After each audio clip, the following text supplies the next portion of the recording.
Hey, what's up, everyone? This is Doug, and I got my boy Warren here. Hey, what's up, everybody? Yo, and we're from SojuTalk Kpop Podcast, your weekly shot at K-pop. You know, normally we have a regular weekly K-pop podcast. It came out today, so check that out. That's covering last week's news. But we're doing a special, exclusive Rocket Punch debut special. Oh my god. Now, I've been up since like 5 a.m. Eastern. Warren, when'd you get up? 4:15 a.m. 4:15 a.m. So we've been up for a while. It's about 8:30 now. We just finished watching the debut showcase. Wow. Okay. Wow.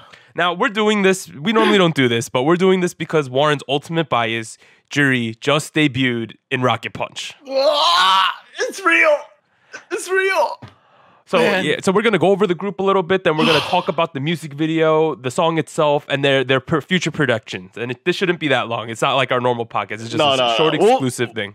We'll talk more about it next week on the regular episode as well. But if you want to come discuss Rocket Punch with us during the week, please join us at our SojuTalk Discord. The link will be down below. Yeah. All that regular stuff. Let's get to it. Rocket Punch. All right, Rocket Punch coming at you from Woolim Entertainment.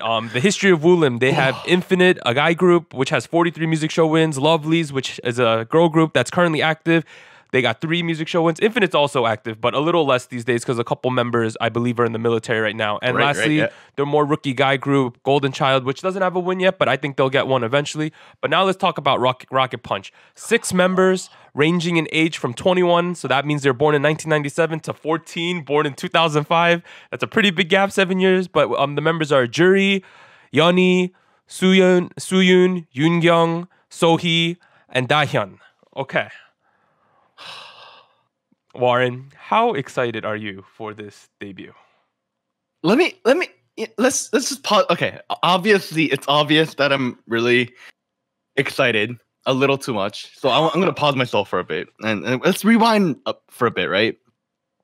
When did I start liking Takahashi's Juri? That's like the first 3-4 weeks into Produce. Mm-hmm. That's when I started voting for her. I remember I started voting so that I can vote for her. I remember this. Her, Kang Hye-won, a bunch of the kids. And a couple weeks in, couple episodes, and I kind of realized that her chances of making it is kind of slim. I'm not gonna lie. Yeah, but I mean, still, nonetheless, I continue to support her dream. She went back to AKB. Yeah, and for some background info, Warren's Korean. He speaks Korean, so he's involved in the Korean fandom. So he's deep in the Juri fandom.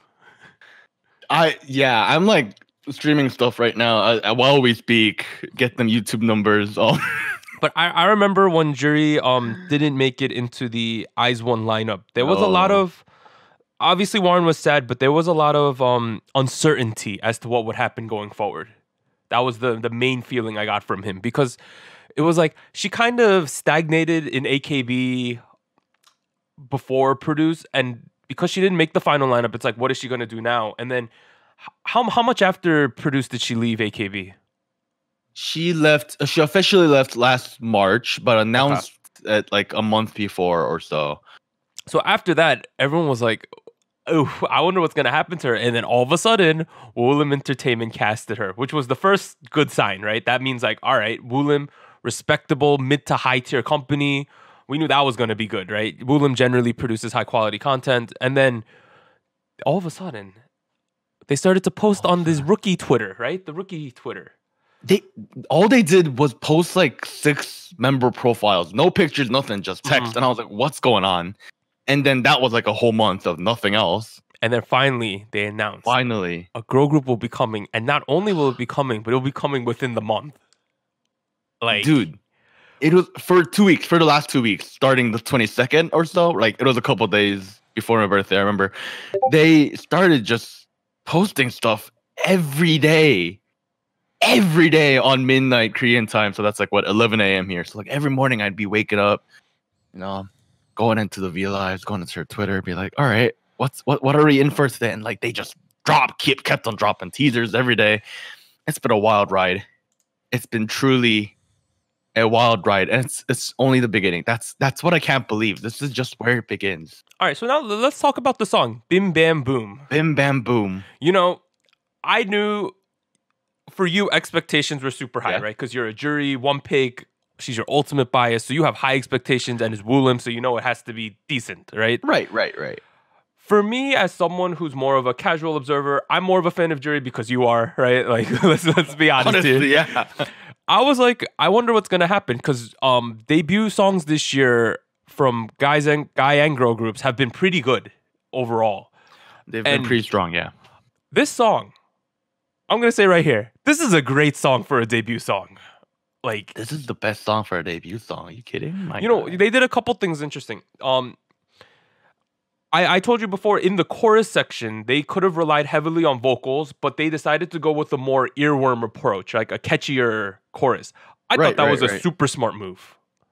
Because the whole point of a rookie is you got to get yourself into the minds of the viewers. And right. This song is so catchy. Wow. It's like the way the Vox are chopped. That's what they're called. They're Vox chops, voice chops, whatever you're gonna call them. Mm-hmm. And they are done in a way, I want to say, it's really well mixed in with the rest of the song. It's like it feels natural going into it and coming out of it. That's what I really like about the composition. It's like, because the song takes a lot of productive like risks, right? Definitely. It goes half tempo. It goes half step, then it goes like full like a double time, and then like it's going like all over everywhere with the genre and the drums. Like there's like a house point, there's a drum and bass thing, then there's like a trap thing, and it mashes all those things in so well together. And obviously that's what K-pop does nowadays, right? But this song does that really, really well. There's like one big natural consistent flow that like drives the song forward, and that's like why I'm like, man, Iggy Yongbe, he's the producer. I'm like, yo, you did it, man. Props to you, man. This is like good song. Like, I had expectations this far. Overdid my expectations. Like I am very satisfied with this song. It's a well-made song. Now I'm going to talk about who stuck out to me in the music video. Okay. Right. I thought Jury's just stage experience was very obvious throughout the entire thing. How she's good in front of a camera. I'm gonna say, Yeonmi, the blonde member, you could tell she's like heavily focused, probably going to be the visual of the group. I don't know if they've decided that she is, but I know she's the leader of the group. But she's right in the front. She's looking great. She really caught my eye. And lastly, I thought that Sooyoon did an amazing job overall. Like she's an alumni from Produce 48. I thought she was a little lost in the sauce on Produce. Like she kind of got outshadowed by fellow label mates Eunbi and Chaewon. But in this, she really held her own, and I loved her part in the pre-chorus. That's my favorite part of the song. Her stage presence is low-key kind of like pretty strong, right? Yeah, and because she's so tall, she's 170 centimeters, which is about 5'7"-ish. She is the focal point sometimes. When she's in the middle, she has to be the focal point because she's so much taller than everyone else. And she pulls it off really well. I think going in, her nickname is Model. That's what they were referring to her in the behind the scenes stuff. All right, that's a little cringy, but okay. I mean, we created somewhere, you know, like cringe nicknames. So you gotta do it. You gotta.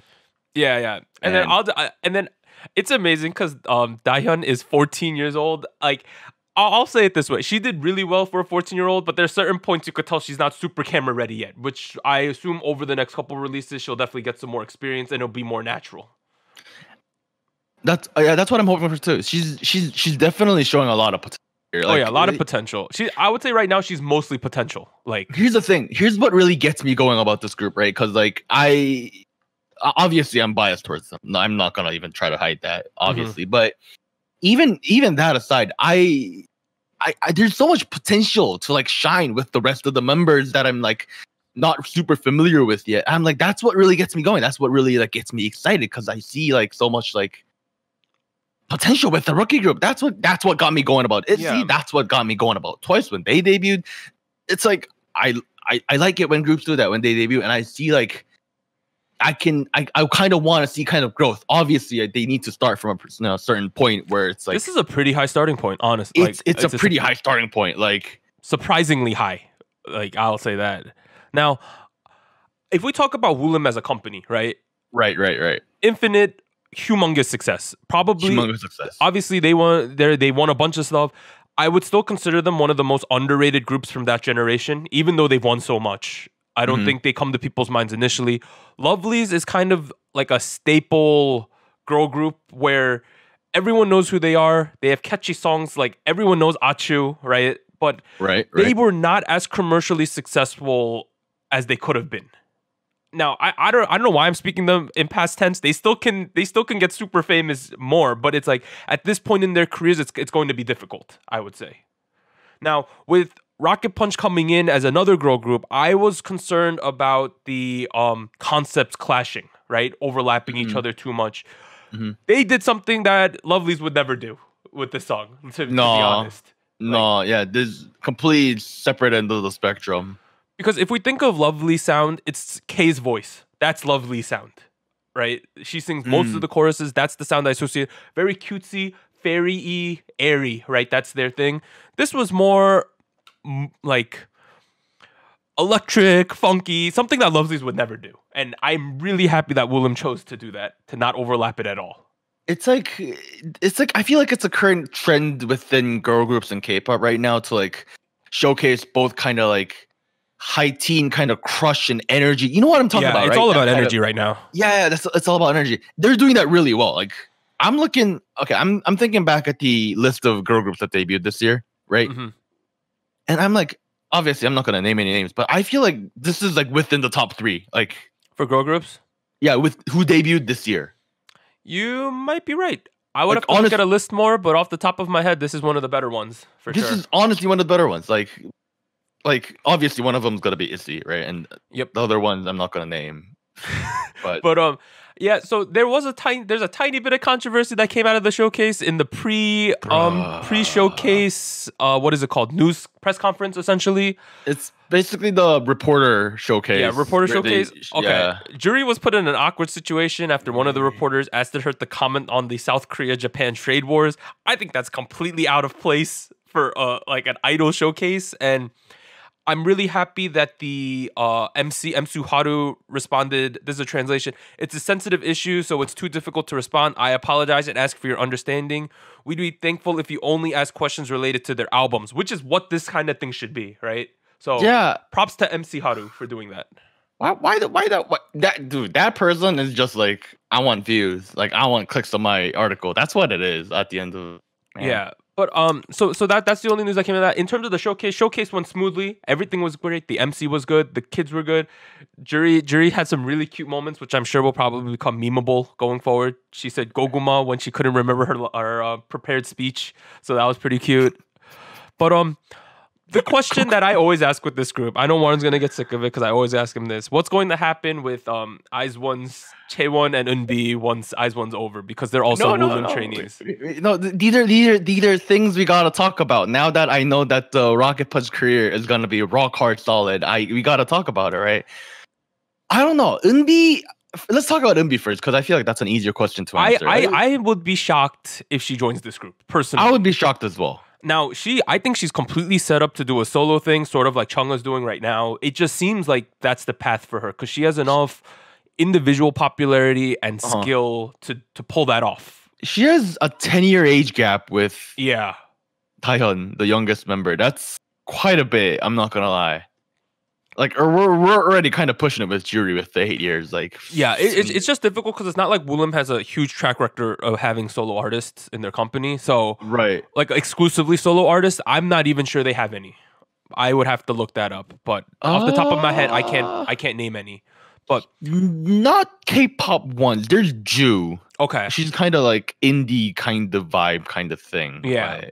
Now I think the more interesting is obviously Chaewon, right? The Radish Fairy. Because she could fit in most girl groups. Like super talented, crazy visual. She's not the most popular member of IZ*ONE's, but like IZ*ONE is very popular in general, so she does have a big fan base behind her.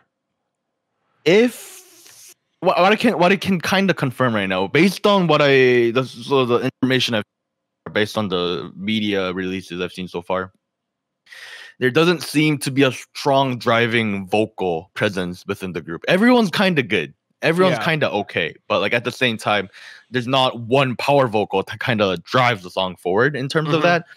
And I feel like if Chaewon joins, she could definitely be that kind of part of the group. And that's obviously a big plus with the stage presence, right? I would like, we talked about this earlier while we were watching the showcase, but I would like to see if the Rocket Punch next 2 songs, they lean heavier on the vocals in the chorus. You know what I mean? Because we know Chaewon, although she's not technically main vocal of IZ*ONE, she sings the main vocals for all the B tracks, like Up, Airplane. Those are like Chaewon songs, and they're defined by her voice. So it would be weird to see if she joined the group and all of a sudden they switch their trajectory to be Chaewon songs. You know what I'm saying? That would be like 2 separate entities, because she has a very distinct style that she's good at.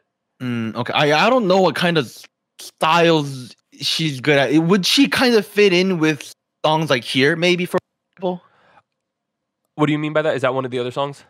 No. Like, for example, like if Rocket Punch had a part where like someone does a really high note at the that's her. chorus. She can do that. Really, she can do that. Yeah. See, I feel like she could fit in based on what I know about Chaewon right now. I wouldn't have a super comprehensive understanding about her abilities. No, yeah, if she had more stage presence, she could be the main vocal of IZ*ONE easily. Like, let's say Jo Yuri got sick and Eunbi got sick, Chaewon could be the main vocal for sure. But wow, okay, yeah, no, she's that good. It's like super underrated within IZ*ONE. Obviously, I'm biased towards her though, so give or take whatever I'm saying. But no, I believe you. I believe that you still produce. I think she would be great in this group. I would just be worried if Woollim feels the need to push her in front and then they suffer something like Wakey Makey suffering, where just the produced kids get all the attention, which I would hope Woollim would be smart enough not to do if they incorporated her. That's why I feel like the next... How many years until you're going to get until the end of 2020, so I'm going to assume 2 to 3 songs out of Rocket Punch till then. 2 to 3, possibly 4. I'm gonna hope for 4, to be honest. Because I'm hoping there's another song at the end of the year, to be honest, right now. That's one of the bigger like concerns I have about this group right now. The way they're gonna add Chaewon into the group, because she's a big presence. She is definitely a big presence. IZ*ONE fandom, as of right now, is one of the bigger and most active girl group fandoms in Korea right now. So just randomly taking a girl who from this well-established group and then, plugging her into a different group that's been around for a year with a separate established fandom is gonna be difficult. That's what I'm really concerned about. And like. Yeah, because historically, the produced girls, they've kind of just been added in randomly, or they started new groups. There hasn't been one that's gone this long, and then you're going to shove someone in. Right. We'll have to see what happened. But let's go back to their debut and give some closing thoughts before we end this video. I am super satisfied. I already really like this song, and I did not expect myself to. You said earlier that I probably had high expectations. I actually had low expectations coming. Really? Okay. I was like, just give me a decent song and I'll be happy. That's the mindset. That's the mindset I came in with. Because right now, like, what did I call? Look, I had Jury doing No Way Man over there with like the last AKB. Okay. Jiwaru days, whatever. And then, so I was like, you know what? Just give me a decent K-pop song, Lee Yongbae. Just do your thing. Just, and then out comes this piece of gold. Yeah, this is good. Like, this is good objectively. This is everything I could ever dreamt of. Dude, I'm gonna tune into the Monday radio next week because they're gonna be on SBS radio. They're gonna be on Idol Room too as well. They're gonna be on Idol Room, dude. I'm so hype. I'm so hype. Yeah, but dude, please support Rocket Punch. We will be. Also check out our weekly podcast because that's our bread and butter on this channel. And also join the Discord if you want to talk about any of this with us. We're fairly active on there. We have a good community going, over 100 members on there. It's a great time. But this has been SojuTalk, your weekly shot at K-pop. I'm Doug, and I'd like to thank our Rocket Man, Warren, for joining me. Please support Rocket Punch, BIM BAM BUM, all of that. It's going to be a wild ride, and we're blasting off again. I am looking outside right now. The sky is bright, shining down upon us like the future of Rocket Punch. Thank you, everybody! See ya. Bye.